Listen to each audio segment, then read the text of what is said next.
This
is the DRS train. Never gets old. I'm Peter Brook. I'm joined by Nedzo's F1 Gridbox and Ace Shield, and you're listening to the DRS Train podcast. So Monza has come and gone. As races go, not the best, not the worst. A bit strategically uninteresting, but yeah, some funny antics from McLaren, a bit of an implosion from Aston Martin. But one thing to say, Max is not gone yet, I think. Yeah, it reminds me of those forgettable races at Sochi, where there is no tire degradation, a single stopper, team orders. Sochi had all the bad stuff, but never got an unexpected winner. But this time at Monza, we got unexpected winner, Max Verstappen. Yeah, I mean, it's weird because with Monza, they had to. I think everyone wanted the tyres to be a step softer, but I'm not sure if they could have because of the high speed nature of Monza. Because if you have tyres exploding at 200 miles an hour, that's a slight safety risk. But yeah, I mean, I've seen worse, I've seen better, but it certainly, at least in terms of storylines, has a lot to show for what was not the greatest of races. I had high expectations of it because of last year, how it went, and because it's Monza and because the times were so close in qualifying. I thought this could set things up very nicely. But to be fair, like last year, we had an unexpected winner. It wasn't in the same way because he led from the front, so you could say, well, how unexpected is it? But we're sort of conditioned to assume that McLaren are always going to be fastest.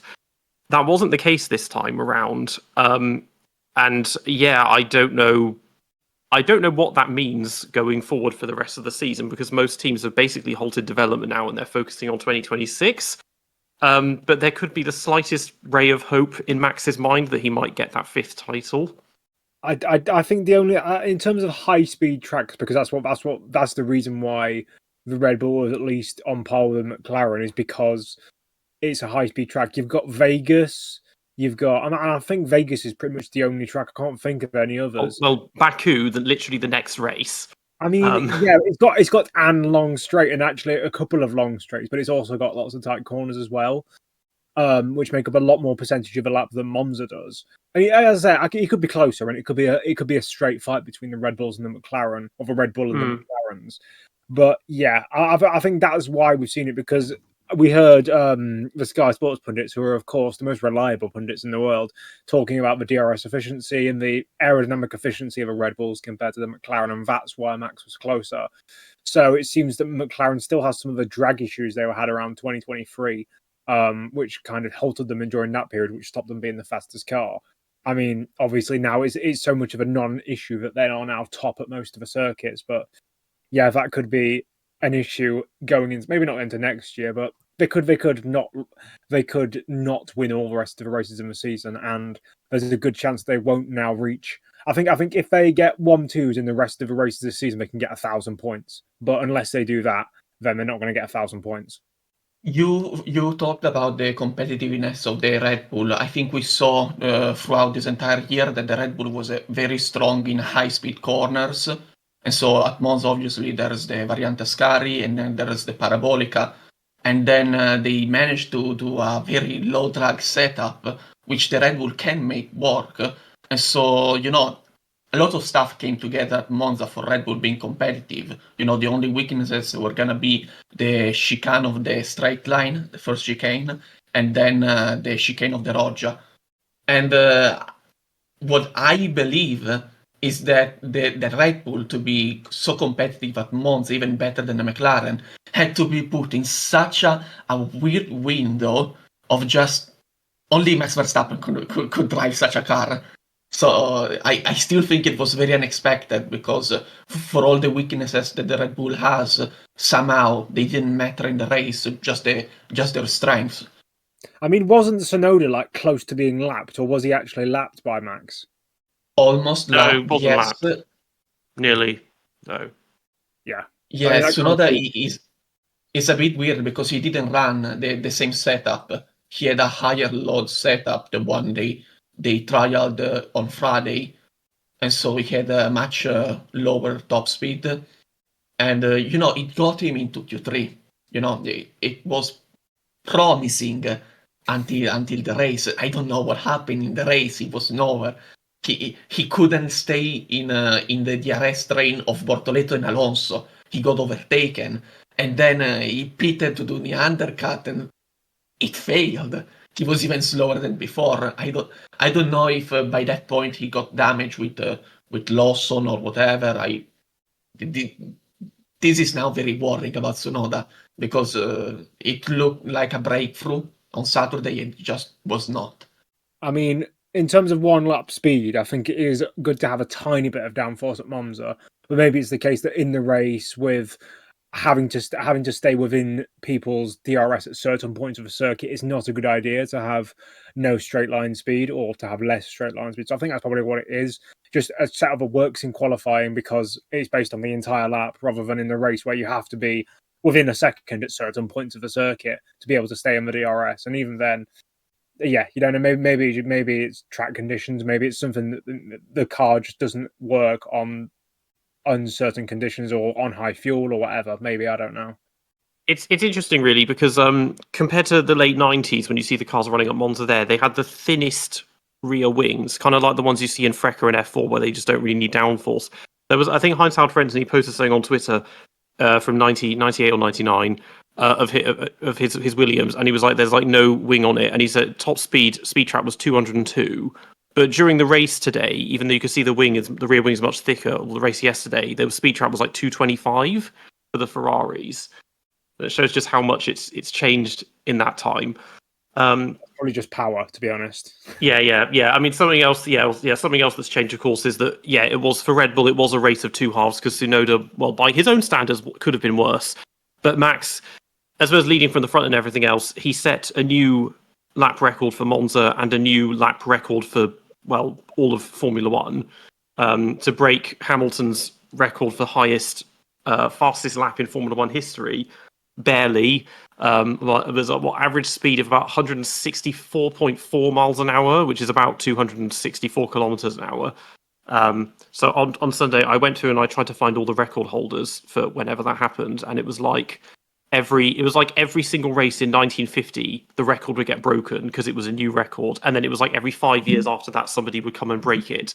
But it's always been consistently Spa and Monza where it's done. I wondered if Vegas might get it there, but it's got too many slow corners. Yes. So yeah, he did that. So that was quite a big moment, and it shows actually that the level of development that we have with these cars now, because they were kind of rocky in 2022, and now we've hit that ceiling, and we're going to get the new cars next year. That we're at the point where they're basically, it's not quite there, but they're almost the fastest cars ever, because the McLarens have broken some lap records that the Mercedes W11 set in 2020, but not enough to be considered that way, in the same way that the Ferrari F2004 in 2004 broke almost every lap record, and now the only ones it holds are Manicourt and Shanghai. because Barrichello had it until 2 days ago, or until yesterday, because Lando broke the race record for that. But also because it was the shortest full length race we've had at 1 hour 13 minutes as well. So it's the speed's going up. Yeah, this is one of my, I'd say, hotter takes. We shouldn't be breaking lap records in Formula One anymore because, I mean, Monza wasn't horrendous, and I thought that the DRS efficiency and the main problems we've had with Monza over the last few years would kind of exacerbate themselves in the last year of regulation change. Luckily, we still had some overtaking. But in my opinion, these cars should be maybe 6 or 7 seconds a lap slower, be less grippy on the tyres, less aerodynamic, and just produce better racing. Because at the end of the day, if the braking zones are 50 meters longer or 20 meters longer or however much longer than it would be, it's going to produce better racing. Which apparently with the 2026 regulations, we're going to be able to reach 250 miles an hour. As much as I don't believe that, it still means that they're going to be better in a straight line and worse in the corners, which either is going to lead to more chaos and it's going to lead to potentially more overtaking. They're going to need really tough brakes. Because I think the 250, it theoretically they could do it because if the active aero means that you basically don't have a rear wing when you're on the straights, then there's nothing stop. Yeah. Because it was nearly 10 years ago now. Bottas in Mexico was getting to 230, 235 in those absolutely garbage narrow body hybrids that we had 2014 to 2016. So there's nothing. It could happen. Yeah. Yeah, this entire story about the 250 miles per hour is not gonna happen because yes, Toto Wolff said it, but Toto Wolff said that if you just use all of the electrical power and engine power at the same time, you can get there. But by the rules, this is not gonna happen. By the rules, you have above a certain threshold of speed, the amount of power you can deploy from the electrical engine decreases linearly until it becomes, I think, 0 at 340 kilometers per hour. So above 340 kilometers per hour, you literally only have the thermal combustion engine pushing the car. And the thermal combustion engine alone is not going to get to 400 kilometers per hour, 250 miles per hour.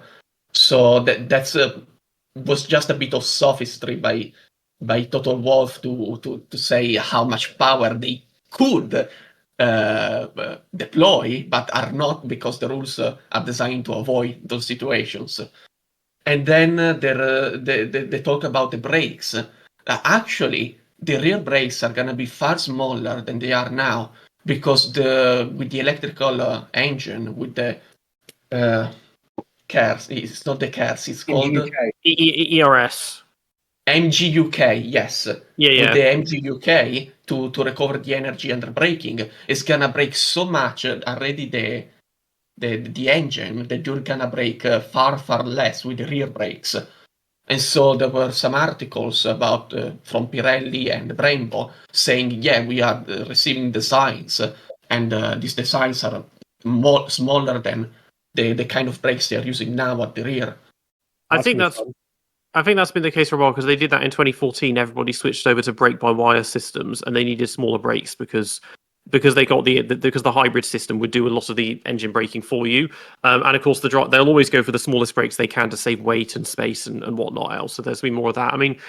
The thing is that 250. I wonder if it is possible because I get that you may not use the electrical energy, but it depends how much power comes from the ICE itself, which at this point is probably still quite a lot, somewhere in the region of 700 to 800 horsepower, which isn't a small amount. In the 1980s.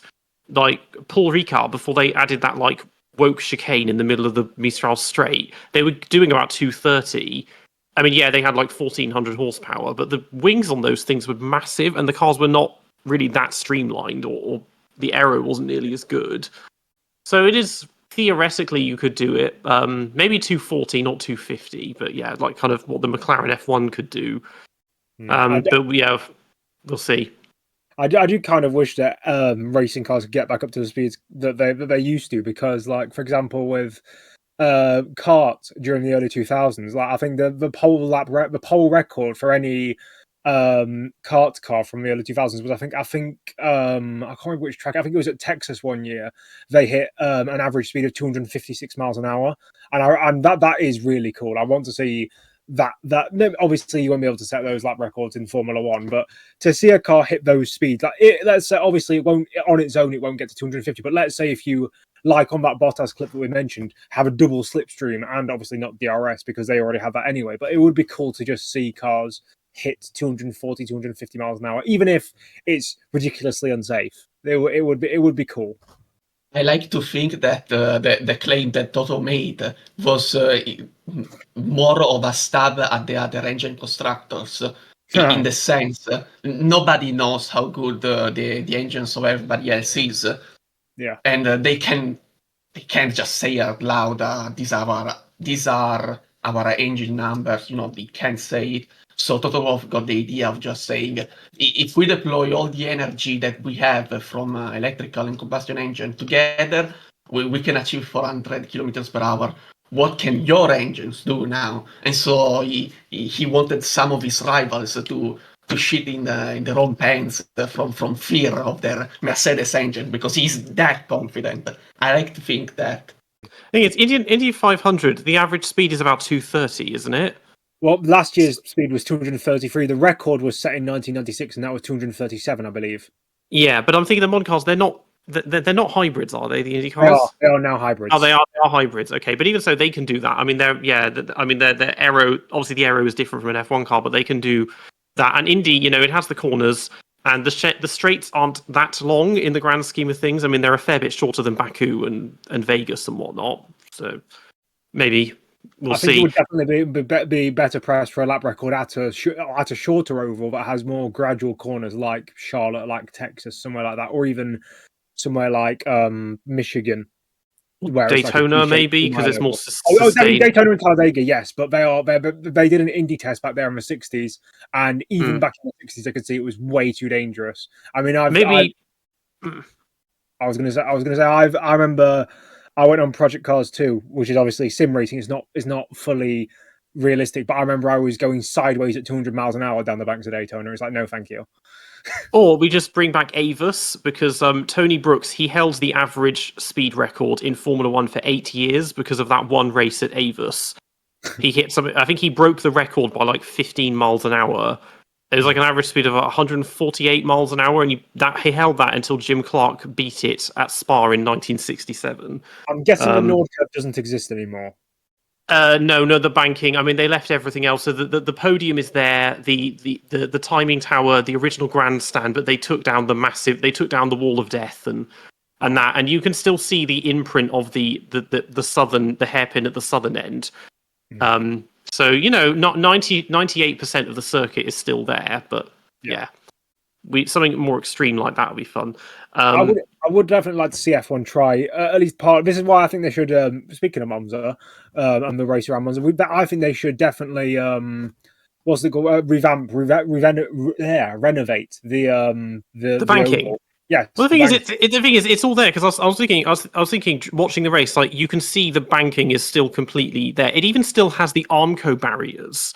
Like, obviously, just give it. They need to put like full on like barriers, and then they curl big inwards. catch fencing, but like stuff like that, or just turn it into like a big aviary and just put a massive cage over the whole thing, so they can't go anywhere. Since then, they might have to take down some trees, but they can sell some more grandstands. Yeah, but they could. I mean, the thing is like I'm tempted. It is tempted to think maybe we could just try that, because I get that they stopped wanting to in the 50s because the cars were death traps, but now it's like, come on, it's fine. I mean, there's so much downforce that they're going to be glued to the track no matter what.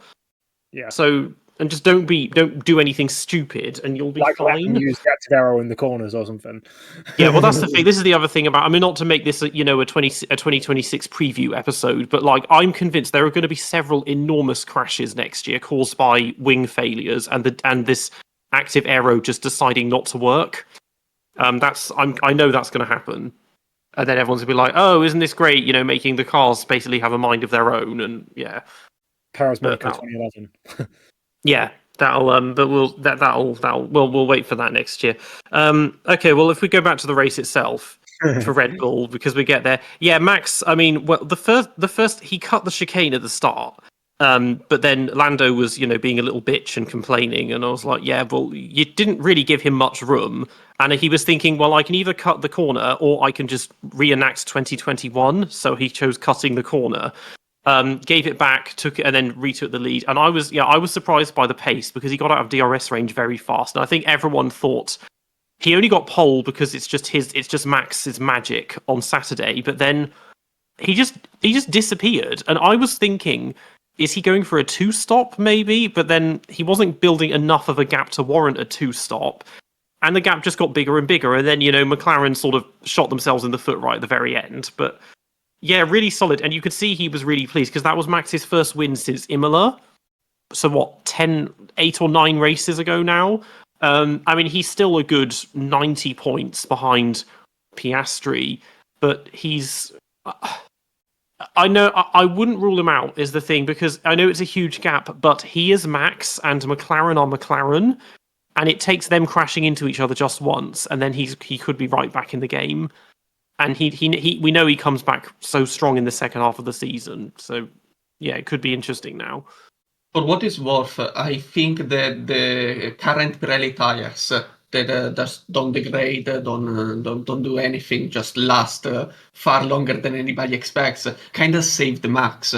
Because, yes, he put this very big gap so quickly. As soon as he overtook Norris back, the lap after, he was already out of DRS. So he pushed a lot, and then he kept increasing the gap until 6 seconds, until I think around lap 20. And then thereafter, the gap started to come down, from 6 to 5.8, and then 5.5. He pitted on lap, can I guess 31? I don't remember exactly. But when he pitted, 37. He was 37. He was only 3.7 seconds in front of Norris. So yes, the Red Bull with that low downforce setup was having more degradation than the McLaren. But the point is, these Pirelli tires are so good at lasting long that they can allow a team to just run a very low downforce setup and get away with it. The Sauber with Bortoleto was fairly competitive, and the Sauber was just absurdly low downforce, high top speed. I mean, looking at the pit strategies now, it is kind of nuts because Verstappen, he did 37 laps on mediums and then 16 laps on hards, and I'm like, something's amiss here. It's supposed to be the other way around. It's just, but this is what was happening at Monza 2010 with the Bridgestone tires. That the Bridgestone tires were quite boring, and they made the races in 2010 fairly anonymous. And so if you watch Monza 2010, it's exactly the same. They started on the medium tires or whatever they were, and then they ran long, and only pitted for the hard tires at the very end. Vettel even pitted for the hard tire on the last lap. So I think Pirelli, after 14 years in the sport, finally got to the level of Bridgestone the year it left the sport. You can kind of think of it like that. Yeah, the difference though is that with Bridgestone, you could make the tyres last the whole race and still push. Whereas with Pirelli, you can make them last forever if you don't push hard. And that's why we kind of saw that again, because after about 10 laps or so, everyone settled down and the top 5 broke out into this 6 seconds between everyone. And it's like, okay, now we're in Charles Leclerc's favourite part of every race, the drive really slowly and save your tyres phase before the first pit stop. And so it's not the same because, again, the tyres 25 years ago, the Michelin and Bridgestone tyres, they would last forever, but you could still push on them. And it wasn't like you push and then 1 lap later, oh, my tyres are dead. I can't do anything for the rest of the race now. So they're sort of getting there, but not in the way they should. But Monza it's always a low tyre wear circuit because there are 2 corners. So yeah. Yeah. But yeah, it was just good race all round from Max. But yeah, Tsunoda, we mentioned this before, just being 7/10 off. Okay, maybe a different setup, but then he fell outside of did he finish 10th in the end, or Was it 9th? 9th? No, he was 13th. Oh, So yeah, he qualified 10th or 9th, but yeah, and he was just getting passed everywhere. And didn't he push someone off? And it was just Wilson. now it's just getting annoying because it's like, how can you have that much of a gap? Because I think he's second or third from bottom in the standings as well. It's only Colapinto and Doohan below him, and it's just like at times it's the fastest car. Most of the time it's the second fastest, and you're driving like it's the slowest car on the grid. And this is even more extreme than with PK and like Rabac and Zanino and all of that lot with those Brabhams. Because they actually could get points at a time when only the top 6 scored points as well. So, and the Brabham wasn't necessarily this all-conquering car, so it is just getting infuriating, especially with Hadjar driving the way he is, and everyone's going to be like, oh, we'll see him in that soon. And if he's wise, he'll just politely say no and not bother. Yeah, that's just the issue they have, I suppose. I mean, the one caveat you could say to save Tsunoda compared to the guys like Rabac is you'll know all about this retirement rates back then. I suppose Yes, people could retire from positions in front of Rabac, and he looks better than he actually is. But yeah. But yeah, I think it is just a case of the car, because like we saw, and I know we've said this multiple times, and we'll say this multiple times again, but like if Sergio Perez, who has won races and has done so well in machinery in the midfield and been able to somewhat translate that to the Red Bull when it was on his side of handling characteristics, it is just the way the car is, and no one can drive it the way Max does. He's kind of there isn't really another example from Formula One history of someone being so far ahead of a teammate who isn't that bad. Like, we're not talking about a Dave Walker. We're not talking about a Hector Rabac level of driver. Yuki Tsunoda, even if he is just a plain old average midfield driver, which is probably a fair assessment of him, he's not some bum. He's not Satoru Nakajima. He's not Kazuki Nakajima.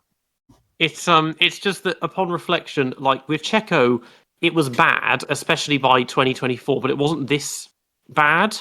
Yeah. I mean, admittedly, in 2023, it started well because he won a couple of races, and then he started getting all his Q1 eliminations. But the car was obviously the fastest car at the time, so that was a bit different. I mean, it would be like if Lando was the one not scoring anything and Oscar was dominating. But because with this, at least there's not the excuse that it's not the fastest car.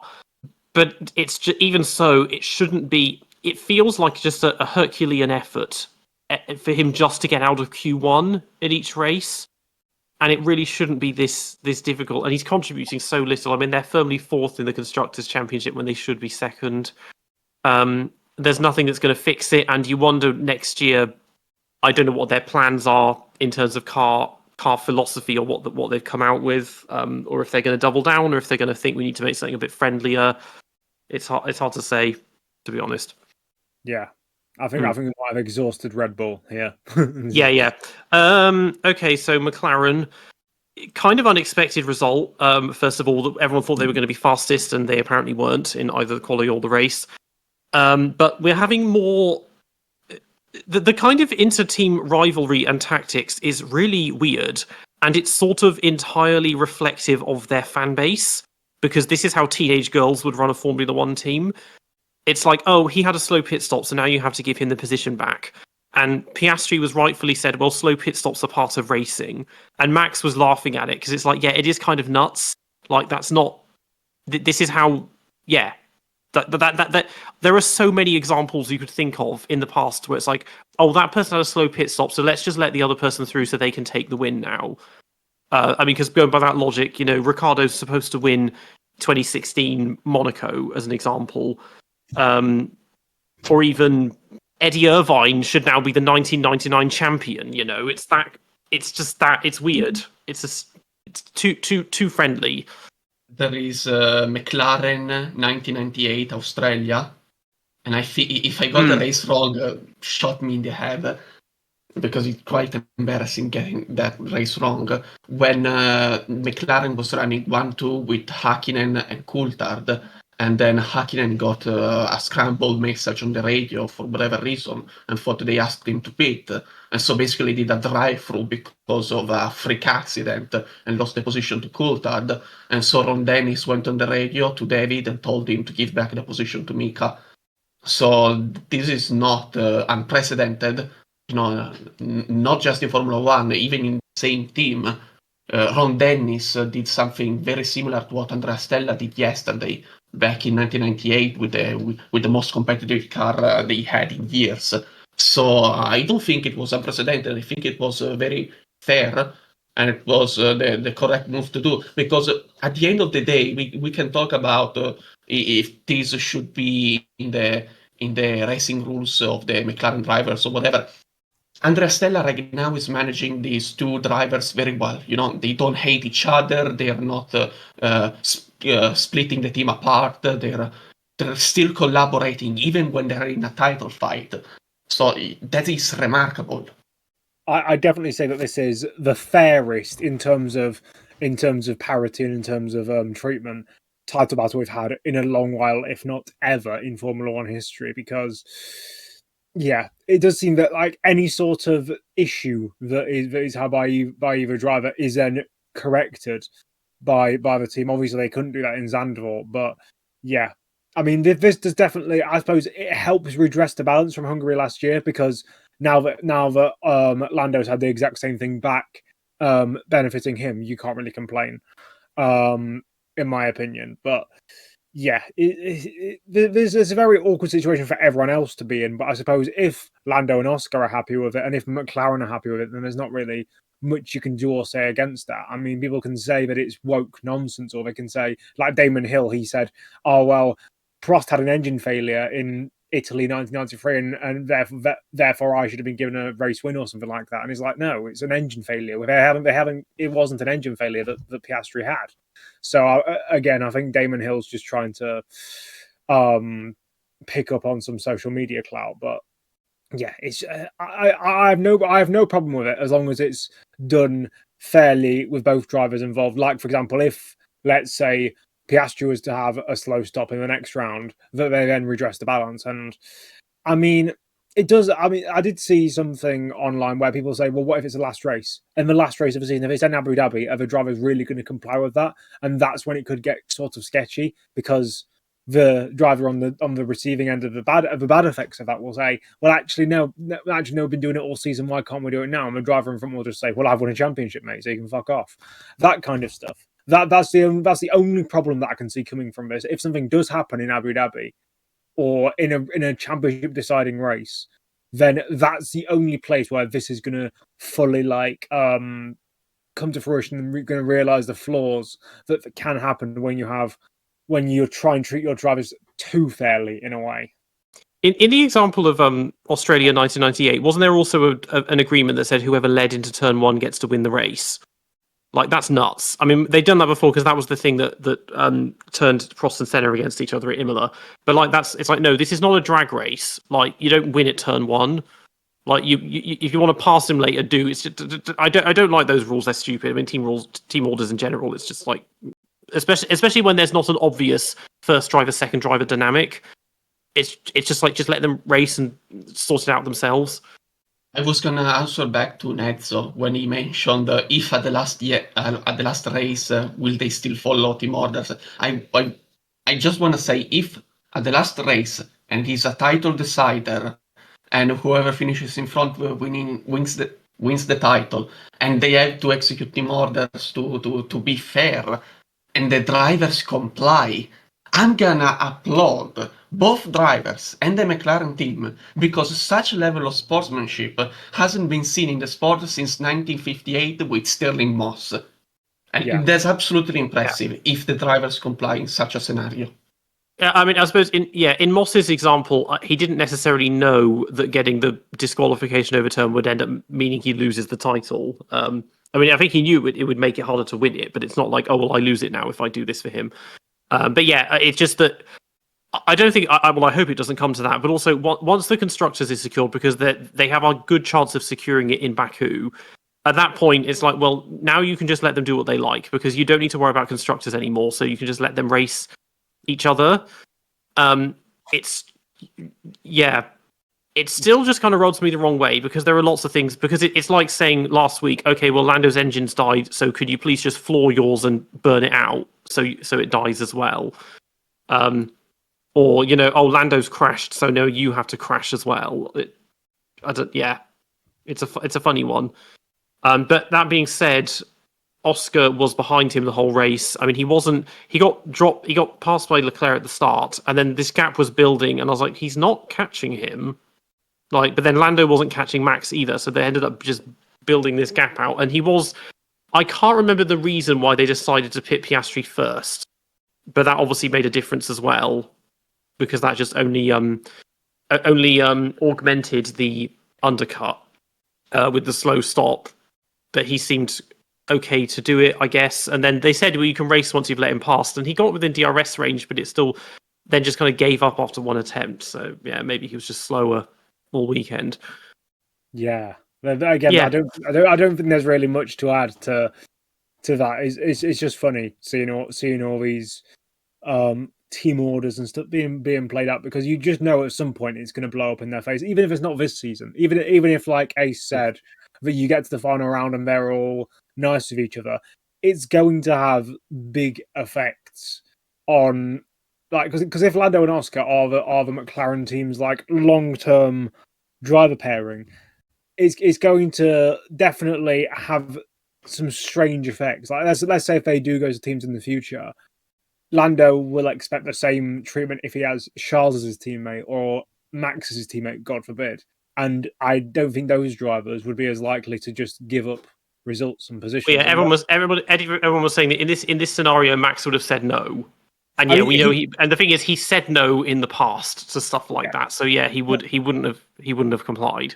Yeah, like not just Singapore 2015 when it was actually forced on, but even in Brazil 2022, and I don't think it would have had any detriment to him to get Perez second in the standings or whatever it was, or to get him the constructors title. He said no, I'm not letting him by. Like, wasn't that I can't? No, well that technically was because of Monaco that he felt he didn't owe it to him. But yeah, well, he's even in the case of a title rival, he would be even less likely to say yes to that. Yes. But it's just that, and he points out, and again, Oscar is like, yeah, these things, they're slow pit stops, they are a part of racing, and it's like, what if, for example, the wheel nut was loose and the wheel just came off as he left the pit lane? It's like, okay, Oscar, can you pit and we can do the same to you now, please, or something like what? Because in that case, it's entirely on the team, because sometimes mechanical failures are unforeseen, but this is the team has messed it up for him in the way that they basically did with this as well.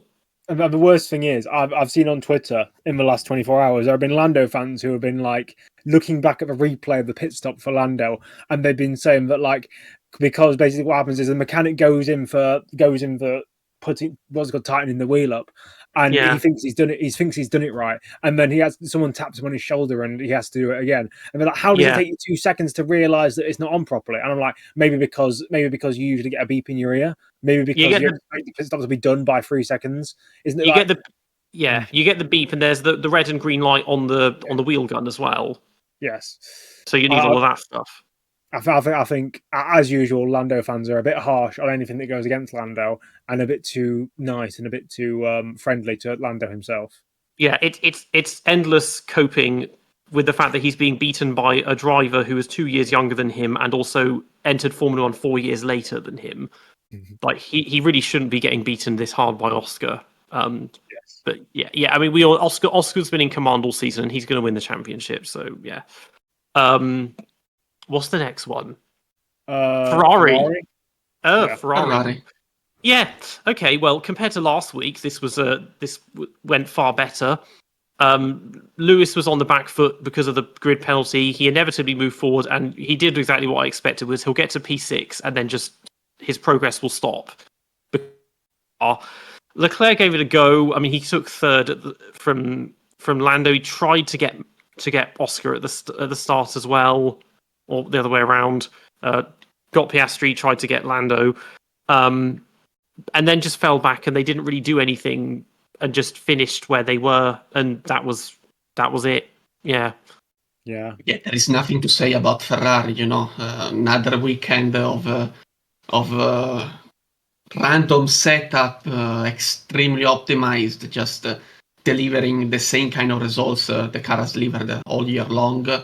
And yeah, there's nothing to say. Like Hamilton, good. He still hasn't beaten Leclerc, but he's been close. That's promising. Leclerc, yeah, he managed to beat Russell, which was kind of expected. Didn't beat either McLaren, even in qualifying, which kind of expected. Hamilton overtook the midfield drivers, which was kind of expected. He ran by himself for most of the race, which he's done at a lot of them. But I think it was pointed out that now Leclerc has officially won the inter-team battle because we've got 8 races left, and we're 2/3 of the way through the season now, and yet Lewis has only beaten him twice, so he's got that one down. This is Lewis's longest ever streak without any podiums, as well. I'm pretty certain, because he hasn't got any yet, and so we're 8 races away from him going a whole season without a podium, and no sprint races do not count. So it's I don't know if this is going to be. It feels like it should be his worst season ever, but I don't think it's really there yet. I would say it is. I would definitely say it's like, because although like 2009 he had a terrible start to the year, which was probably worse than what he's had this year, but he did, when the car was good, resurrect his form when he did start stumping all over Kovalainen, when previously he was only equaling him or just slightly better than him. And in 2011, I mean, although he was a crash magnet, when he wasn't crashing, he was probably faster than he was still faster than. But he was winning races as well. Whereas this time he's not even getting podiums. That's the thing. It feels like, I don't know if I call it suffering in sight. Like it felt more obvious last year, partly because we knew it was his final year of Mercedes. But he just was giving up. He more and more despairing as the season went on, and also really, really bad quali. Whereas this time he's been eliminated in Q2 a couple of times, but he had like 3 or 4 Q1 eliminations last year. And he's also, compared to last year, he hasn't had those same rockets through the field and still those great race performances that he had last year, like in Vegas. No, but there's only one race where he's been started behind and not got into the points, because I think whenever he has crap qualifying, he always makes it into the points. He didn't do that in Hungary, but otherwise, the other races he had, it's not good.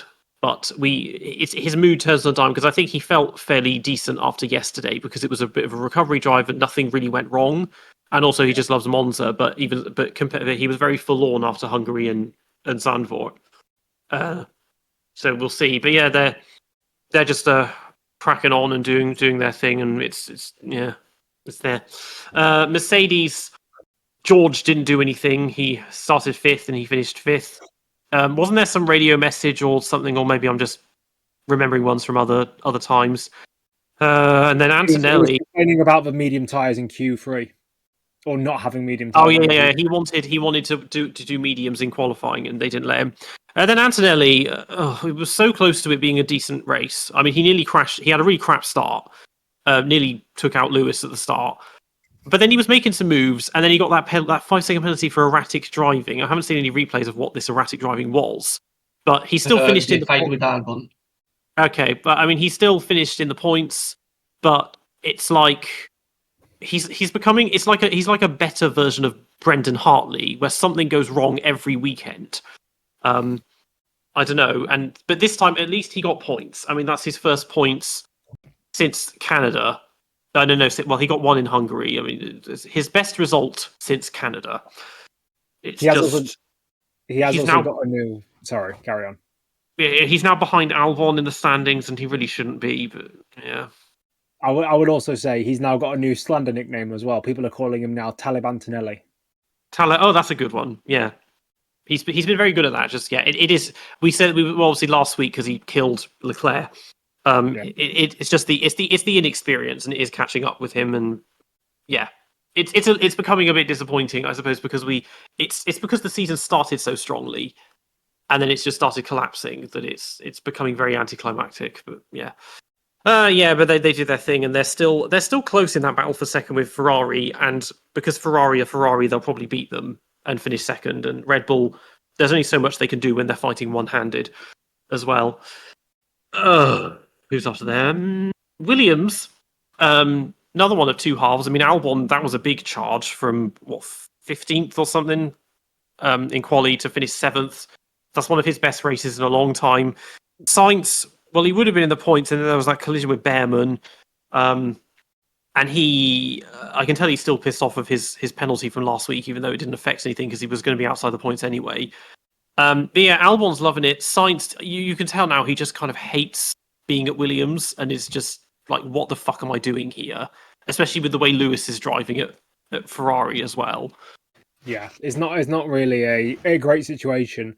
I think we'll get to the contact with them and when we actually get to Haas. But yeah, not a great weekend for Sainz.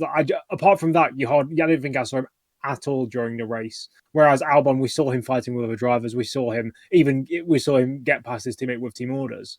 So it's just a difficult situation to be in. I mean, he's obviously not as bad as Sargent or as bad as Latifi, nowhere near.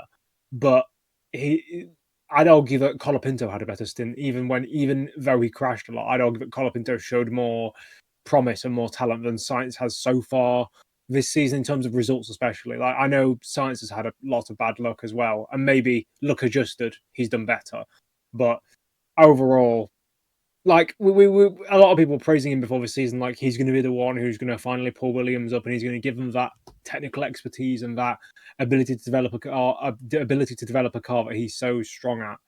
And we just haven't seen any of it. Maybe the 2026 Williams will be a rocket ship and it'll be the third quickest car, and then he'll be vindicated and he'll be driving really well. But at the moment, it's not looking like that. Yeah, I think in the previous years, it was evident to many Ferrari and Leclerc fans. And only now am I starting to see this weird fact about Sainz. He's not error prone, not quite. He's weird situation prone. You know, he's always in some kind of mess. You know, he when he pitted yesterday, he was under investigation for I don't remember what. He got away and then got tangled up with Berman. And then in the Netherlands, he was tangled up with Lawson. And I think all the stuff that happened to him this year is all, not really error prone, but why are you always the one getting these weird situations? Why are you always the one? And I guess the Leclerc fans kind of saw this throughout his Ferrari stint, because even now, thinking back in Ferrari stint, there are quite a few, Australia, they restart at the end. He tangled up with Alonso. There was Baku last year when he tangled up with Perez. And then there was other situations. 22, Australia and Imola, he crashed at the start in both of those. Suzuka, he crashed in the pouring rain. Yes, yeah. Maybe this is stuff that he could hide when he was in the midfield and no one was paying any attention to him. And, when his teammate was Lando and stuff. But before the season began, I was expecting him to completely shit all over Alex. And he hasn't. Like, he beats him sometimes, but not very often. And yeah, it's Alex's team and he's been there longer and he can go with the flow. And Sainz, you can tell his technical insight, he's trying, because he is one of the more switched on drivers. But there's only so much you can fix a team like Williams, who designed their cars using Microsoft Excel 1997 or whatever. Like, it just, unless they get an enormous injection of cash from some Arab dictator, they're not really going to improve at this point.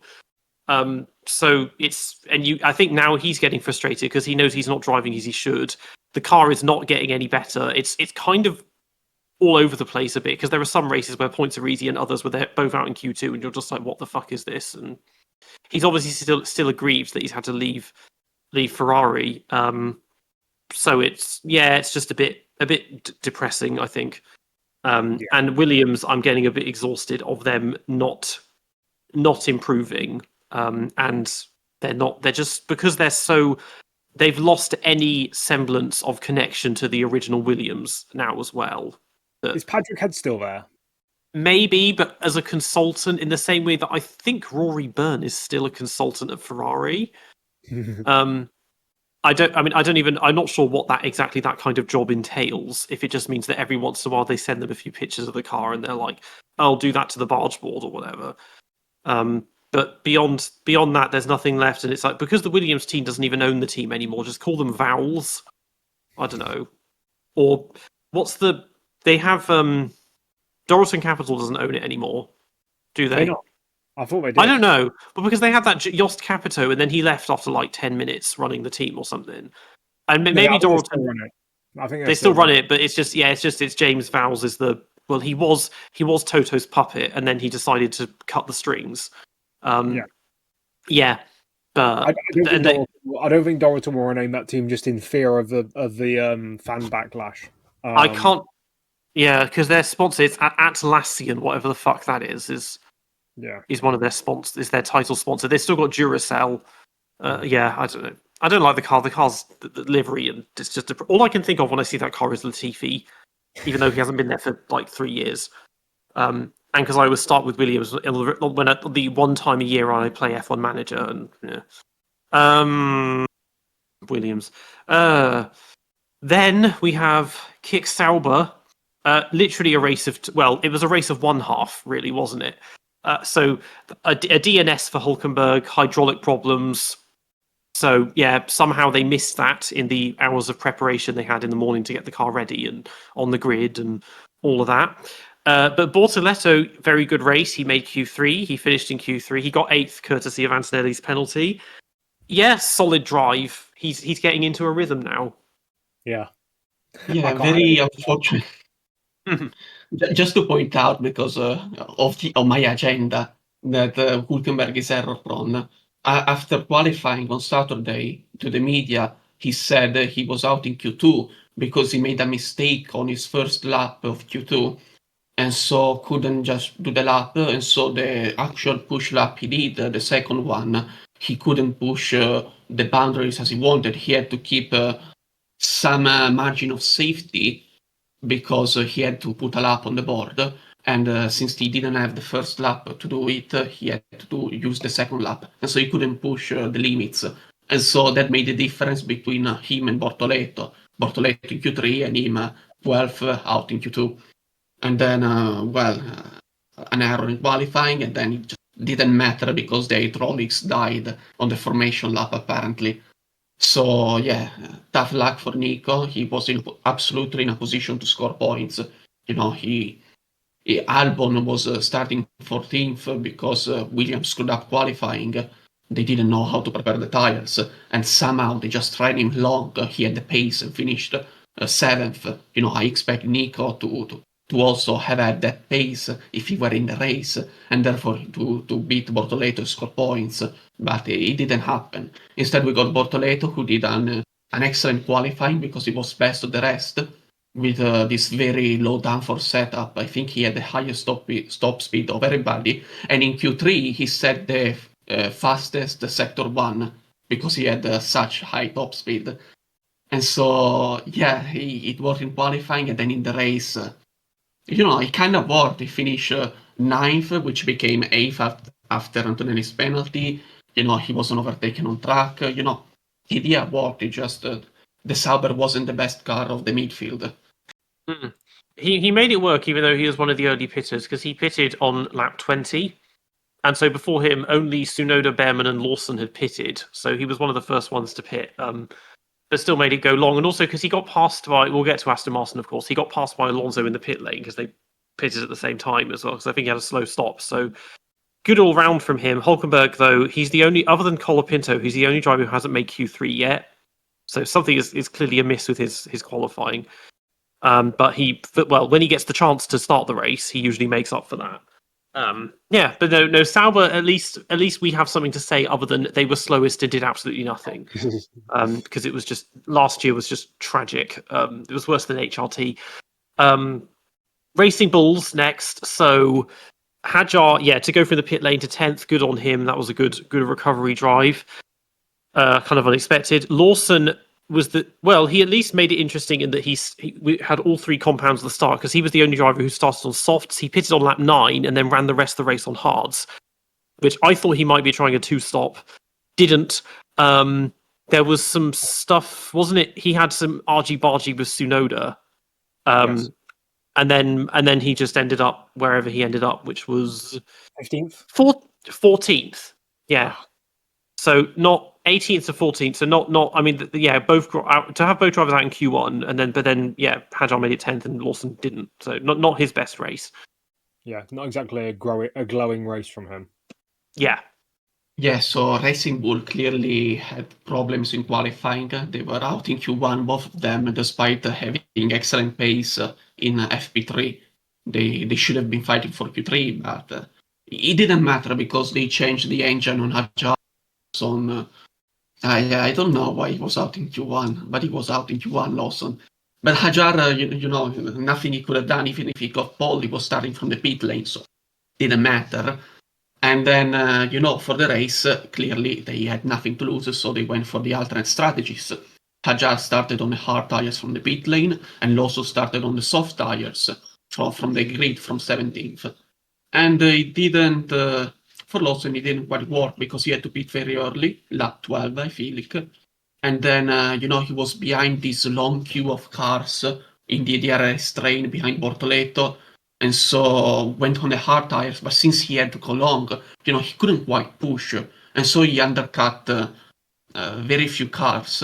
And those cars he actually undercut had newer tires and overtook him back. And so, at the end of the day, Lawson beat both Alpines. He beat Ocon, who just YOLO the strategy and had a penalty. And beat Stroll, who YOLO'd the strategy and had a 15-second slow pit stop. So, he beat only people who had a more tragic race than his own. Instead, Hajar is the interesting one because nobody expected him to finish in the points. He himself said, I do not expect finishing the points because what can I do in the race? It's a one-stopper at Monza. Rightly so.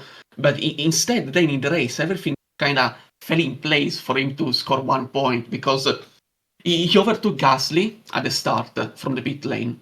And so that's one place. Hülkenberg retired, so that's 2 places from 20th.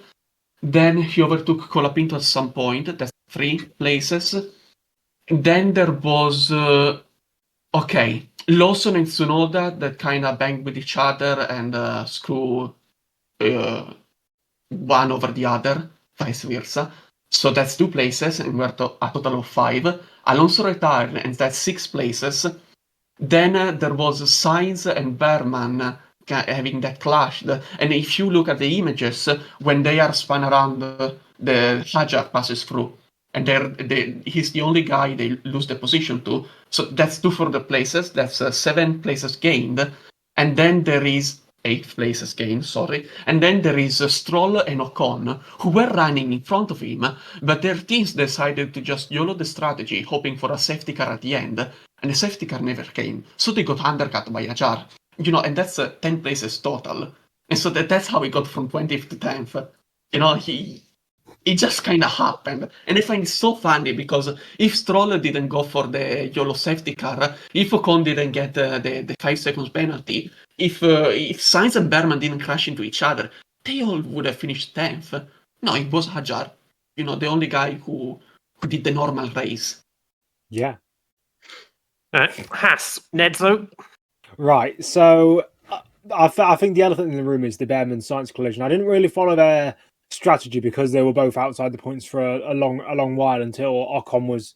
I mean, he was in the points right at the end, but it was only because he had done no stops yet and came in. But yeah, his race was just a YOLO on strategy, as Ace said. But that incident with Berman and Sainz pretty much proves everything that was wrong with the modern day FIA and the modern day the modern day stewarding and racing systems. Because how is Berman? Because I think the stewards said in their report that he should have backed out, and it's like, he's the defending driver, and he's still got a good portion of his car alongside. It's not like he's trying to send a hopeful double up the inside. He's a driver who's defending a position, and he's got a good chunk of his car alongside Sainz, and he has to somehow jump out of the way. It's stupid, this ahead at the apex nonsense, because it just means you can miss your braking points. You can make sure you get far enough alongside, barge someone out of the way on the approach, and then just turn in on them. It's stupid, like genuinely. That should have been at its most lenient a racing incident, and at its worst should have been a 10-second penalty for Sainz because he's essentially turned in and crashed someone. It's beyond stupid. And if it was a racing incident, I wouldn't particularly mind because you could argue that Behrman could have maybe backed out a little and that Sainz could have left more room and that sort of stuff. And it's a tricky corner and it narrows down from a couple of cars width to literally like probably only one real proper line through. So I would completely understand the racing incident. But to give a 10-second penalty to Behrman in that situation and 2 penalty points, which makes him only 2 penalty points away from a race ban, I'm not sure when his next penalty points expire. But considering now there's a good chance that in the rest of the season we could have a reverse of 2024 where Magnussen replaces Behrman because of a race ban, it's stupid. Like, it's genuinely stupid. The amount of trivial penalty points that Behrman's got this season, the 4 from Monaco, I think it was. He had a couple from Imola. He had a couple from Britain. It's stupid. I don't know how he's collating this many penalty points by not being that dirty of a driver. It like when Magnussen got 12 penalty points in 2024, it was because he was driving like a nutcase trying to defend for Hulkenberg. When Gasly, we had this conversation about Gasly a couple of years ago because he had a similar situation where he'd basically got 10 penalty points by doing nothing. I don't know, as I said, I don't know when Ollie's next penalty points will expire because I don't think he got any in 2024. So if it is genuinely like he's got to wait until next season to get any penalty points removed, he's going to be treading on thin ice. And based on the evidence of Monza, you can tread on thin ice and get taken out and still get penalty points. So, yeah, it's not looking good because, God forbid, someone wants to race a position and not just back out like prime Valtteri Bottas. It's stupid. Is Magnussen still contracted to Alpine? Alpine? Haas? I don't think so, but I think he's still on good terms with them, even though because in that scenario, I mean, Pietro Fittipaldi is, for some bizarre reason, is still their reserve driver. This is the thing. I've been weighing up different options. I think that the 2 main options they would go for are either Magnussen or Zhou, because they are drivers who have recent F1 experience, and they're actually, I mean, Zhou's half decent, I guess. Zhou is a Ferrari test driver, so they could loan him over, but I have no idea why Pietro is still part of it, because he only got those 2 races because replacing someone who nearly died, that was the extremes they had to go to put him in it. They wouldn't put him in nowadays because he's nearly like 30 now, and he's not even like done anything of any major note in any series. He did IndyCar for like a race. Oh yeah, he did, didn't he? Yeah. Doesn't he do IMSA? He did Le Mans. Probably. He does. He's one of these ones that just does everything, and all the stuff no one watches. Yeah. And his super license, would it have expired by now? Because it's been 5 years since he. Yeah. So maybe not him. I feel like there's other people involved, but then you look at the Ferrari juniors; they're not going to give it to any of them, like Kamara or fucking Beganovic or whatever. I mean, I think with his F3 title win, wouldn't Kamara have enough super license points? Probably, but he's never driven an F1 car. Not sure if he's ever driven F2. I think Beganovic has at least driven a Formula 1 car. Yes. But yeah, realistically, it's probably going to be Zhou that gets it. I mean, it's not going. At least it's not going to be Hirakawa, your favorite driver. Oh yeah, I still can't. It boggles the mind. Like, why? Like, it's this weird thing. They did this with Naoki Yamamoto, and he did an FP1. It's like, yeah, but he's Super GT. Like, it's becoming a thing with Japanese drivers. They either have to be a slave to an engine manufacturer, or they just get all these opportunities in F1 when they've got nothing to do with Formula 1 and have never been down that pipeline. It's a funny one. But because he was a reserve for McLaren as well, or a development driver, but he's like 30 something. It's like, what? He must have some serious dirt on Zach Brown or Ayao Komatsu or something to be getting all those opportunities. Yeah, but we'll see if that race ban comes. But with him, because he pitted fairly early. Ocon, they went right at the end, didn't work. Blah blah blah. Who's next? Alpine. Ha. I mean, I saw that Colapinto was ahead of Gasly for part of a race, and I was like, hold on, is he actually performing well and delivering on the potential that he showed at Williams? And then didn't he end up finishing behind in the end? Well, yeah. He decided to not take the chicane on one of the laps, and then got past. And I think also didn't Gasly start from the pit lane with Hadjar? I'm not sure. I wouldn't know. Yeah, he started from the pit lane, so that was how. But yeah, Colapinto. Yeah, for the first stint, Colapinto was ahead of him, and like Gasly wasn't even keeping up with him. And then he also qualify ahead. Probably, yeah, Yes. but it's still Q1, so it barely counts. But then he locked up for the first chicane, went across it, and then just got passed by Gasly, and then that was that. Yeah, the car's useless. Like, this downturn. I kind of love it, but also it's like, what the fuck is this? When you think where Alpine were like 2-3 years ago, or even last year, like. Do you remember in 2016 when they said they had a 5-year plan to win the constructors' title? I remember very little about 2016, but that sounds like something they would say, or what would have been Renault at the time. Yes. What happened? Oh god, they were still Renault for a bit. 17, 18, 19, 19, 20, when they were sort of okay when they had Ricciardo with them. Then they became Alpine, and then they're like, we hate all of our drivers, and can you please just fuck off, because we don't want any drivers, thanks. Yeah, and now the Flav is back. I mean, does this not prove that it was a bad decision to get rid of Ocon? He's still interim team principal, isn't he? They've had no interest in finding a replacement for I wonder why. Oliver Oakes. Yeah, maybe that's the whole thing all along. He's doing a bit of a it's like when Hitler got elected and then he kicked out Hindenburg as president of the Weimar Republic. We're going to go there. So I was less thinking about that and more thinking of, I wonder why people wouldn't want to join Alpine and lead Alpine. No, we're gonna sometime during the winter break. We're going to have the Night of the Long Knives, and there's going to be no engineers left. And Flav's going to be doing everything. He'll be team principal, technical director, head of chassis. He'll be race performance director, doing it all alone. Big one party state. Yeah, maybe that's why the Argentinians stayed. Yeah. But they are the backmarker contingent of the grid. They're the only ones that are like obviously slow at every race now. Yeah. And then the last one's Aston Martin, and I'll leave this to Ace. Yes, so clearly there was one driver yesterday who defied expectations both in quali and the race, and ended up defying everyone's expectation. That is Verstappen. And there was no other driver quite like it except another driver, a certain Fernando Alonso, who was with the Aston Martin nowhere in F3. Then it comes qualifying and somehow Q3, not even last because he beat Tsunoda, starting 8th with the Aston Martin. Okay, fine, but just like Verstappen is gonna fall back in the race, right? Yeah, right. He was best of the rest until the suspension broke. There were only 2 drivers yesterday who were defying expectations all weekend long with no mistakes, and those were Verstappen and Alonso.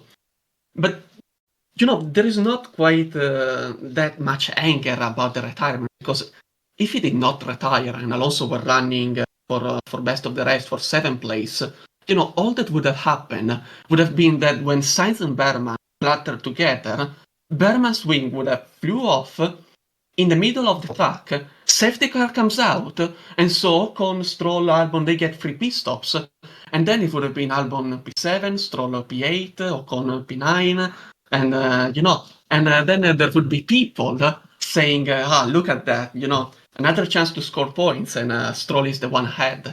Stroll is having a better season than Alonso. So there's not much anger in that. I appreciate that he did the best weekend of the year, absolutely. I appreciate the fact that Stroll was, even though he qualified 17th, he was in the fight for the points. If they kept him on the right strategy instead of YOLOing for a safety car, he was running ahead of Hajar. If he had pitted at the same time of Hajar, he would have been P10 Stroll. So, it's promising because Aston Martin was absolutely shit at Spa. Because if he tried to work in the straights, where it is quite a draggy car, then it wouldn't work in the slow sections of Sector 2.